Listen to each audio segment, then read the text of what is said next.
ውድ የጌታ ወገኖችና የእግዚአብሔር ቤተሰቦች እግዚአብሔር ስለ ሁሉ ነገራችን መልስ አለው። ሐሳቡንም የጠቀለለው በቅዱሳት መጻሕፍት ነው።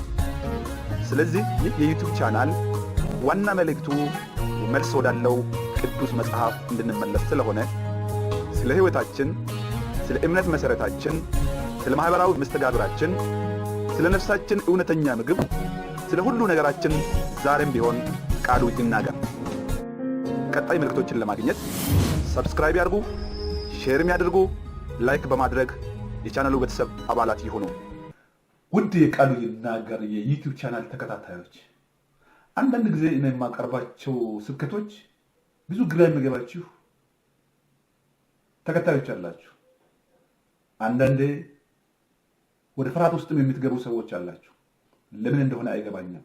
ሙሉን የእግዚአብሔር ሐሳብ ተካፍለን ተስፋውን ከነምክሩ ሲሰበክ ለምን እንደሚያመን አይገባኝም።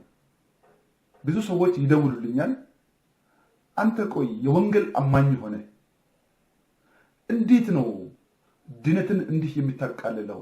ድነት የሚገኘው በመልካም ስራ እያልከን ነው ወይ ብለው ይጠይቁኛል። ኧረ አይደለም፣ እኔ በወንጌል እውነት በሙሉ የእግዚአብሔር ሐሳብ የማምን የኢየሱስ ተከታይ ክርስቲያን ነኝ። ነገር ግን በእውነት አንድ ነገር ግልጽ ለማድረግ እፈልጋለሁ። ማመንና ጸጋ በዚህ ዘመን በትክክል እንደ መጽሐፍ ቅዱስ አገባብ እየተሰበኩ አይደለም። ሻሎ የሆነ ስስ ከላይ የሆነ አካሄድ እየተከደበት ነው። እኔ ሕፃን ሆኜ እያለሁ አውቃለሁ። በወንጌላውያን አብያተ ክርስቲያናት መካከልም እንኳን ይህን ያክል ብዙ ልዩነት አልነበረም። በተለይም እስከ 1985 ክርስቲያኖች በተለይም የወንጌል አማኞች በብዙ ነገር ይስማማሉ። ነገር ግን ከአንዳንድ ቦታ በድል ክርስቲያኖች የሚፈበረቁ ሳይታወቀን ከሊበራል ኢቫንጀሊስትስ ከሊበራል ክርስቲያኖች የሚመነጩትና ጸጋን የሚያቃልሉ ሰባኪዎች የሚኮረጁ ትምህርቶች ቀስ በቀስ በህብረቶች በዩኒቨርሲቲ ፌሎሺፖች በኩል መድረግን እያገኙ በመጡ ቁጥር ከዚህ ቀደም የነበረው የክርስትናን አስተምሮ ሳይታወቀን እየሸረሸሩ ጥልቀት ካለውና ሙሉውን የእግዚአብሔር ሐሳብ ካለው አስተምሮ ክርስቲያኖችን እያንሳፈፉ ወደ ማቅለል ደረጃ አድርሰዋል። ይህ በማንም የሚካድ አይደለም። ሁላችሁም በየቤተ ክርስቲያናችሁ ሴንስ የምታደርጉትና የምትሸከሙት ነገር እንደሆነ ይገባኛል። ምንድነው ያልኩት? ጸጋ የሚለውና እምነት የሚለው በሻሎ መልክ ክርስቲያኖች እንዲይዙ ተደርጓል። አንደኛ እምነት የሚለው በክርስቶስ ያመነ አይፈረድበትም። ዛትስ ትሩዝ። ይህ ትክክለኛ አቋም ነው። ማመን የሚለው ነገር ግን ጥልቀቱ እንደተከለከለ ያህል ነው የተሰበከ ያለው። ማመን የሚለው በእውቀት ማወቅ ማለት ነው። ኢየሱስ ክርስቶስ የእግዚአብሔር ልጅ ነው ብሎ መቀበል ማለት ነው ወይስ ሌላ የሚከተል ተግባር አለው ማለት ነው? ዝም ብሎ እውቀት ብቻ ከሆነ በመጽሐፍ ቅዱስ ያነበብነው እውቀት መደርደር፣ መዘርዘር፣ ማብራራት ከሆነ እውነት እላችኋለሁ ሰይጣን ስለ ኢየሱስ ካለው እውቀትና ያ አይነት እምነት በጣም ምንም የሚያክል ነገር እንኳን የለም። ሐዋርያው ያዕቆብ እኮ አጋንንትም እንኳን ያምናሉ ነው ያለው። አጋንንትም እንኳን ያምናሉ። የእውቀት ክምችት ከሆነ ምንም ኮሚትመንት የሌለበት ነገር ከሆነ ይህ አምኛለሁ በኢየሱስ አመንኩ ብለን የምንናገረው ሲምፕሊ የእውቀት ዝርዝር በአእምሮ ውስጥ የተከማቸ የመረጃ ብዛት ከሆነ ይህ መንፈሳዊ ሊሆን አይችልም። እግዚአብሔር ከሰው ልጆች የሚጠብቀው እሱ አይደለም። ነገር ግን በዘመናት በታሪክ እየተደራረበ የሰበክነው ምንድነው? ቀሎ ስለመጣ አቀለል ነውና ከመጽሐፍ ቅዱስ ቀስ በቀስ እየወጣን ምን ሆን ተንሳፈፍን። ማንም መንገድ ላይ ብትጠይቅ ሁሉም ሰው በኢየሱስ ያምናል። ነገር ግን አማኞችን ስንመለከት በኢየሱስ የሚያምኑ አይመስሉም። ለምን ሆነ ብለን ስንጠይቅ እምነታችን ሻለው ስር መሰረቱን ያልነከሰ ያልረገጠ በውስጣው ማንነት ያልጠነከረ አያያዝና የተሰበክነው ጥልቀት ስለሌለው ነው። እንዲህ አይነት እምነት ማመን የሚባል ነገር እውነት ወንድሞችና እህቶች በዚህ ልክ ክርስትናን ከመዘንን አሁን ያለው ምድር ላይ ያለው የግብረ ገብነትና የስነ ምግባር ጉድለት ከዚህ ሻለው እምነት የመነጨ መሆኑን ለአንዳች አፍታ አልጠራጠርም። ስለዚህ ካመንን አክሽን አለው ማለት ነው። ሕያው እምነት ተግባርን ያስከትላል። በነገራችን ላይ በሐዋርያው ጳውሎስ መልእክቶች ላይ በሕግ ውስጥ ለተዘፈቁ የተነገሩትን ጥቅሶች እያጎላን በሄድን መጠን ጸጋ አያያዛችን በትክክል አልያዝነው ማለት ነው። ስለ ጸጋ በትክክል አልያዝነው። ጸጋ ማለት የእግዚአብሔር ቸርነት ነው።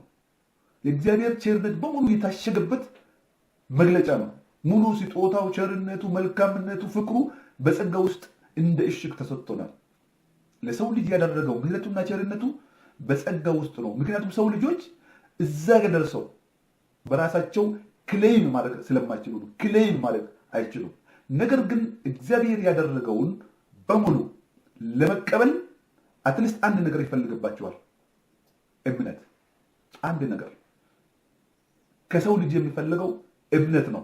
ያ እግዚአብሔር የሚሰጠን ነገር፣ እግዚአብሔር ያሰበልን ነገር፣ እግዚአብሔር የሰጠን ነገር ይጠቅማል፣ ይበጀኛል፣ እኔ ለራሴ ከማስበው በላይ እግዚአብሔር የሚያስብልኝ ይበልጣል ብሎ በፈቃደኝነት መቀበል፣ መደገፍ፣ መከተል ትክክለኛ እምነት እሱ ነው። ከዚህ ውጭ ያልተቀበልነው፣ ያልተደገፍነው፣ ያልተከተልነው እምነት ሊሆን አይችልም። እውቀት ሊሆን ይችላል፣ ግን በፍጹም መንፈሳዊና እግዚአብሔር ከሰው ልጆች የሚጠብቀው እምነት ሊሆን አይችልም። የሚመስላችሁን መናገር ትችላላችሁ። መጽሐፍ ቅዱሳዊ ግን እምነት አይደለም። ጌታችን ኢየሱስ ክርስቶስ ብዙም ጊዜ ሲናገር ስለ ማመን አያወራም፣ ስለ መከተል ነው የሚያወራው። የሚከተለኝ ቢኖር ሐዋርያትንም ሲጠራ ና በእኔ እመን ብሎ አልጠራም። ካየ ትምህርቱን ከሰማ በኋላ እምነት በውስጡ ነው የሚፈጠረው። እግዚአብሔር ጠይቆ እመን ብሎ አይጠይቅም። እምነት ከቲቺንጉ ነው የሚመጣው። ኢየሱስን በማየትና በመስማት እምነት በመንፈስ ቅዱስ ኃይል አማካይነት በሰው ልብ ውስጥ ይፈጠራል። ያ እምነት ሕያው የሚሆነው መሰጠት ሲታከልበትና ኢየሱስ ምንድን ነው ያለው? አሁን ተከተለኝ። አንድ ወጣት ሀብታም የጠየቀው ጥያቄ ትዝ ይላችኋል? የዘላለምን ሕይወት አገኝ ዘንድ ምን ማድረግ ይገባኛል? ጌታችን ኢየሱስም አንድ በአንድ ከብሉይ ኪዳን ያሉትን ሕግጋት ዘረዘረለት። ወጣቱም ጎበዝ ነበረና በእውቀት ምንም እንከን አልነበረውምና በአባቶች እግር ስር አድጓል። ቢያንስ በመምህራን እግር ስር ቁጭ ብሎ ተምሯል። አይሁዳዊ ነው፣ እስራኤላዊ ነው፣ ያውቃል፣ ትእዛዙን ያውቃል። ዝርዝሩን አቀረበ። እግዚአብሔርም ኢየሱስም በጎ መልካም አደረግ አለ። አሁን ቀጣዩ ነው አደጋ የሆነው። እውቀቱ ላይ ምንም እንከን አልገጠመውም። ስለ እውቀቱ፣ ስለ አስተቱ ትእዛዛቱ፣ ስለሚከለከሉ ስለሚፈቅዱ ነገሮች ዝርዝር የወጣት ግልጽ የማያሻማ እውቀት ነበረው። ነገር ግን ይህ እምነት ሊሆንለት አልቻለም። ኢየሱስ አንድ ጥያቄን በመጠየቅ ያ እምነት እንዳልሆነ አፈረሰ። ምንድን ነው ያለው? ያለህን ሁሉ ሽጥና ተከተለኝ፣ በሰማይም መዝገብ ታገኛለህ። እዚህ ጋር ነው ከበደው። ሕያው እምነት አክሽንን ተግባርን ስለሚያስከትል በሻለው እምነት እግዚአብሔርን መሸወድ አንችልም። ዛሬ ምንም ጥቅስ ያልጠቀስኩት በአእምሯችን ያለውን የእምነትና ስለ ጸጋ ያለን አንደርስታንድንም ግን ቻሌንጅ እንድንደረግ ስለፈለግኩ ምንም ጥቅስ አልጠቅስላችሁ። ያልጠቀስኩትም አውቄ ነው።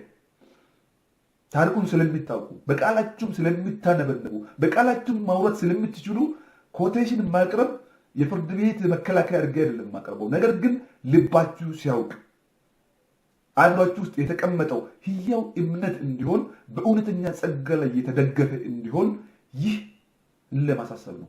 ይህንን ለማስገንዘብ ነው። ስለዚህ ወንድሞቼና እህቶች የኔ መልእክት ድነት እግዚአብሔር በጨረሰውና ባጠናቀቀው ጸጋ ላይ የተመሰረተ ሲሆን ሕያው እምነት የሚሆነው ግን መከተል ከሌለበት ያ አመን ያልነው እምነት የውሸት እምነት ነው።